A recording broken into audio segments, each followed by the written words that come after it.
Assembly ఎన్నికలు ముగియడంతో BJP parliament ఎన్నికలపై దృష్టి సారించింది. అసెంబ్లీ ఎన్నికల్లో ఆశించిన స్థాయిలో సీట్లు రాకపోయినా 8 స్థానాలు కైవసం చేసుకుని రాష్ట్రంలో మూడో పార్టీగా అవతరించింది కాషాయ పార్టీ. చాలా స్థానాల్లో పార్టీ అభ్యర్థులు రెండో స్థానంలో నిలిచారు.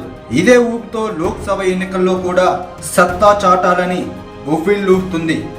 గ్రేటర్ పరిధిలో హైదరాబాద్, సికింద్రాబాద్, చేవెళ్ల లోక్సభ స్థానాలున్నాయి.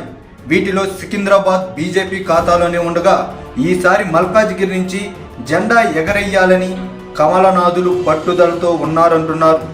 హైదరాబాద్ లోక్సభ పరిధిలో ఎలాగో మస్లీజ్ ఆధిపత్యం ఉండడంతో మిగతా 2 సికింద్రాబాద్, మల్కాజ్గిరి పార్లమెంట్ స్థానాలు బీజేపీకి కీలకంగా మారాయి. సికింద్రాబాద్ పార్లమెంట్ స్థానం బీజేపీకి కంచుకోటగా మారింది. ఆ స్థానం నుంచి పార్టీ రాష్ట్ర అధ్యక్షుడు కేంద్ర మంత్రి కిషన్ రెడ్డి ప్రాతినిధ్యం వహిస్తున్నారు. మల్కాజ్గిరి నుంచి గత లోక్సభ ఎన్నికల్లో మాజీ ఎమ్మెల్సీ ఎన్ రామచంద్రరావు పోటీ చేసి ఓడిపోయారు.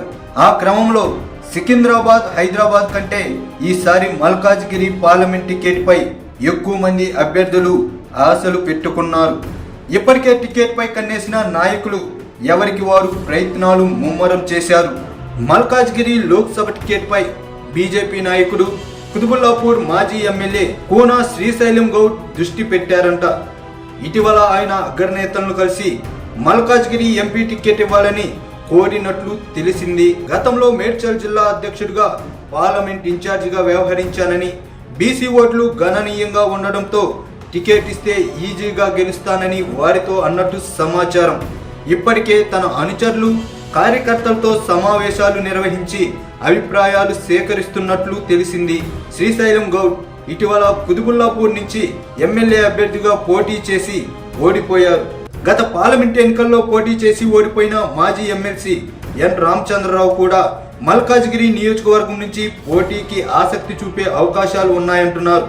గత పార్లమెంట్ ఎన్నికల్లో ఆయనకు 3,04,282 ఓట్లు వచ్చాయి. బీజేపీ సీనియర్ నేత మురళీధర్ రావు కూడా మల్కాజ్గిరి నుంచి పోటీ చేయడానికి ఆసక్తి చూపుతున్నట్లు పార్టీ వర్గాల ద్వారా తెలిసింది. మల్కాజ్గిరి లోక్సభ పరిధిలో బీజేపీ ఓట్ బ్యాంకు గణనీయంగా పెరిగింది. దీని పరిధిలో 7 అసెంబ్లీ సెగ్మెంట్లు మేడ్చల్, మల్కాజ్గిరి, కుతుబుల్లాపూర్, ఉప్పల్, ఎల్బీ నగర్ కంటోన్మెంట్, కూకట్పల్లి ఉన్నాయి. కూకట్పల్లి మినహా మిగతా 6 అసెంబ్లీ సెగ్మెంట్లో పోటీ చేసిన బీజేపీ మంచి ఓట్లు రాబట్టింది. ఈ 6 నియోజకవర్గాల్లో కలిపి మొత్తం 3,86,680 ఓట్లు సాధించింది. గత లోక్సభ ఎన్నికలతో పోలిస్తే 82,398 ఓట్లు అదనంగా ఆ పార్టీకి దక్కాయి. ఇందులో బీజేపీ పొత్తుతో జనసేన పోటీ చేసిన కూకట్పల్లి కాకుండా మంచి ఆధిక్యతను కనపరిచిందని నాయకులు భావిస్తున్నారు. కూకట్పల్లిలో జనసేన అభ్యర్థికి 39,830 ఓట్లు పోలయ్యాయి. దీంతో ఈసారి మల్కాజ్గిరిలో బలమైన అభ్యర్థిని బరిలోకి దించితే సులువుగా గెలుస్తామనే ధీమాతో ఆ పార్టీ ఉంది.